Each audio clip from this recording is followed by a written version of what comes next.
Assalamualaikum warahmatullahi wabarakatuh. Halo semuanya.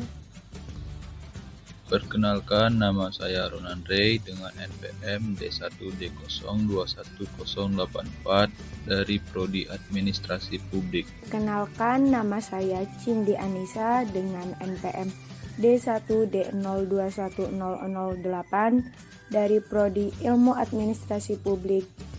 Perkenalkan, nama saya Arini Oktasmaranti dengan NPM D1D021054 dari Prodi Ilmu Administrasi Publik.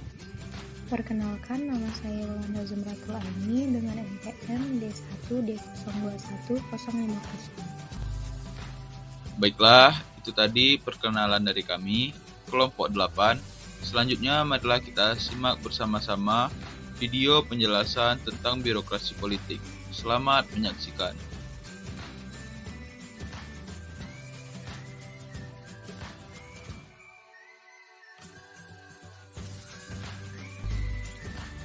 Sejarah konsep birokrasi.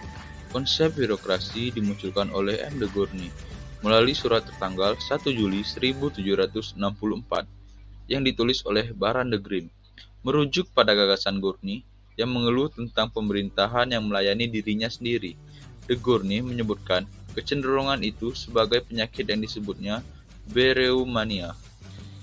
Ide tentang birokrasi bukan sesuatu yang baru. Merupakan kekeliruan kalau kita mengira konsep ini baru muncul. Keluhan atas pemerintah pun bukan hal baru, yaitu setua usia pemerintahan itu sendiri. Juga prinsip pemerintahan harus dijalankan oleh orang-orang yang baik dan cakap merupakan ide yang sudah lama berkembang di lingkungan filsuf baik barat. Machiavelli misalnya, dalam nasihatnya kepada pangeran, meminta pangeran memilih menteri yang cakap dan menggaji mereka agar mereka tidak mencari penghasilan dari sumber lain. Bahkan ide tentang pemerintahan yang efisien sangat akrab di Cina jauh sebelum Masehi. Di antaranya ide tentang senioritas, sistem statistik resmi atau merit, dan laporan tertulis dipraktikkan secara luas. Sejak kemunculan gagasan de Gournay, istilah birokrasi diadopsi secara luas dalam kamus politik di Eropa selama abad 18. Istilah Perancis bureaucrat ini dengan cepat diadopsi dalam makna yang sama di Jerman dengan sebutan bureaucratie, kemudian menjadi birokrati. Di Italia menjadi bureaucrasia dan di Inggris menjadi bureaucracy. Derivasi dari istilah birokrasi juga berkembang secara luar biasa selepas periode de Gournay ini. Muncul istilah birokrat, birokratis, birokratisme, birokratik, dan birokratisasi. Demikian, penggunaan awal sekaligus penyebar luasan istilah birokrasi justru dilakukan novelis. Balzac, salah seorang yang paling bertanggung jawab dan konsisten dalam penyebaran istilah ini lewat novelnya Les Employés. Kemudian diadopsi sebagai konsep yang serius oleh Frederick Ripley pada tahun 1864 ketika ia membicarakan tentang birokratisme, yakni tingkah laku dan sepak terjang dari pejabat profesional yang merugikan warga negara. Karenanya, Ripley harus meminta maaf atas penggunaan istilah hibrida yang diciptakan dalam novel ringan.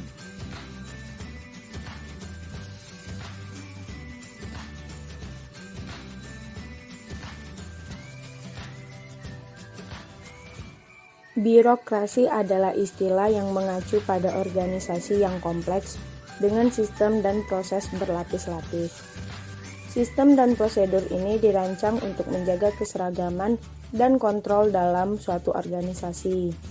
Birokrasi menggambarkan metode yang ditetapkan dalam organisasi atau pemerintahan besar. Pengertian birokrasi menurut para ahli. Max Weber, seorang ahli politik dan sosiolog asal Jerman, berpendapat bahwa birokrasi adalah suatu bentuk organisasi yang penerapannya berhubungan dengan tujuan yang hendak dicapai. Birokrasi ini dimaksudkan sebagai suatu sistem otoritas yang ditetapkan secara rasional oleh berbagai macam peraturan untuk mengorganisir pekerjaan yang dilakukan oleh banyak orang. Fritz Steinmarks, ilmuwan administrasi dan politik Jerman Amerika, berpendapat bahwa birokrasi adalah suatu tipe organisasi yang digunakan oleh pemerintah modern untuk melaksanakan tugas-tugasnya yang bersifat spesialis. Dilaksanakan dalam sistem administrasi dan khususnya oleh aparatur pemerintah. Peter M. Blau dan Charles H. Page, sosiolog asal Amerika, berpendapat bahwa birokrasi adalah suatu tipe organisasi yang dimaksudkan untuk mencapai tugas-tugas administratif yang besar, yaitu dengan cara mengkoordinir secara sistematik pekerjaan yang dilakukan oleh banyak orang.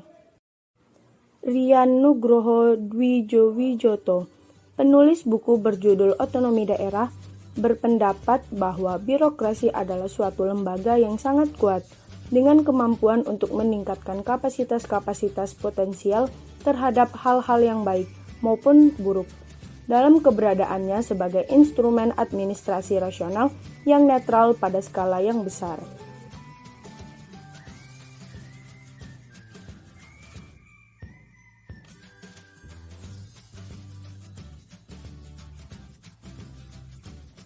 Banyak pakar yang meneliti dan menulis tentang birokrasi menyebutkan prinsip dasar dan karakteristik yang ideal dalam birokrasi adalah 1. Kerja yang ketat pada peraturan. 2. Tugas yang khusus. 3. Kaku dan sederhana. 4. Penyelenggaraan yang resmi. 5. Pengaturan dari atas ke bawah yang telah ditetapkan oleh organisasi atau institusi. 6. Berdasarkan logika. 7. Tersentralistik. 8. Taat dan patuh. 9. Tidak melanggar ketentuan. 10. Terstruktur. 11. Tanpa pandang bulu atau impersonal.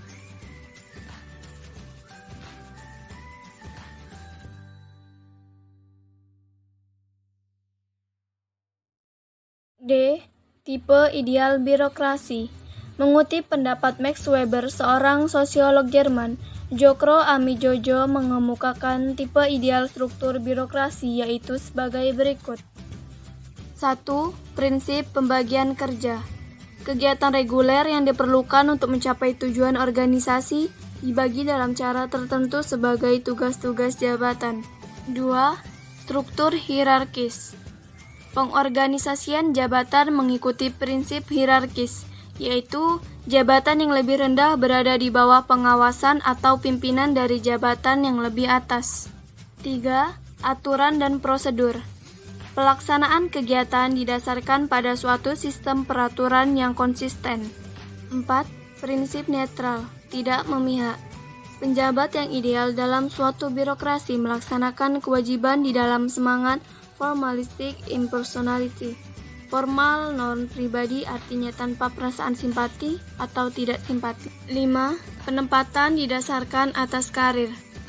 Penempatan kerja dalam organisasi birokrasi didasarkan pada kualifikasi teknis dan dilindungi terhadap pemberhentian sewenang-wenang. 6. Birokrasi murni. Pengalaman menunjukkan bahwa tipe birokrasi yang murni dari suatu organisasi administrasi dilihat dari segi teknis dapat memenuhi efisiensi tingkat tinggi.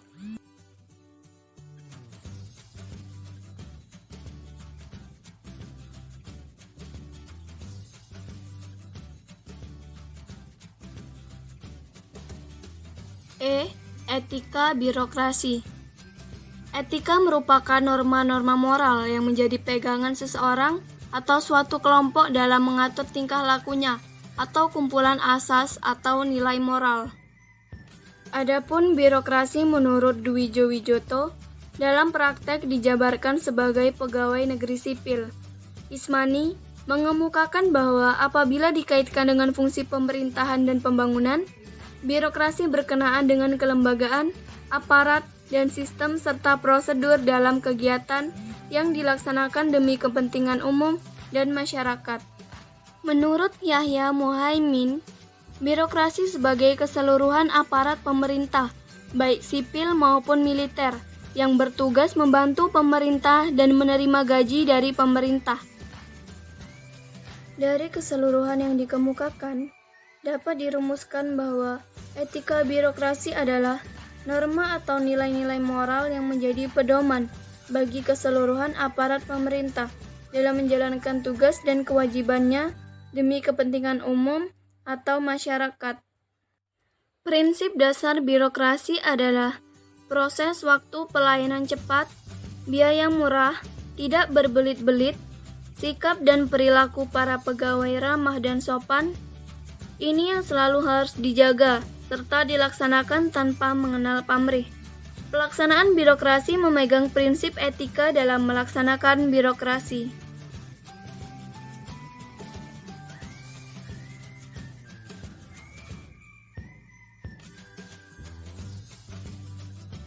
F. Pelaksanaan etika birokrasi. Birokrasi adalah organisasi-organisasi yang didirikan secara resmi dan dibentuk untuk memaksimumkan efisiensi administrasi dalam pemerintahan dan pembangunan. Etika birokrasi terus dikembangkan dalam penyelenggaraan negara dengan dicantumkan dalam Rencana Pembangunan Jangka Panjang Nasional tahun 2015 sampai tahun 2025 pada salah satu misinya yaitu mengembangkan etika birokrasi dan budaya kerja yang transparan, akuntabel, peka dan tanggap terhadap kepentingan dan aspirasi masyarakat di seluruh wilayah negara Indonesia. Ketentuan pelaksanaan birokrasi ada 4, yaitu yang pertama dasar hukum yang terdapat dalam pasal 5 ayat 2, pasal 27 ayat 1 dan pasal 28 dalam Undang-Undang Dasar 1945. Yang kedua, setiap jenis pekerjaan pada dasarnya menuntut tanggung jawab. Yang ketiga, setiap pejabat dalam organisasi selalu terikat pada hal-hal yang harus dilakukan dan tidak dilakukan. Yang keempat, penyusunan kode etik terdapat 4 aspek pertimbangan dalam pembuatan kode etik, yaitu profesionalisme, akuntabilitas, menjaga kerahasiaan, independensi.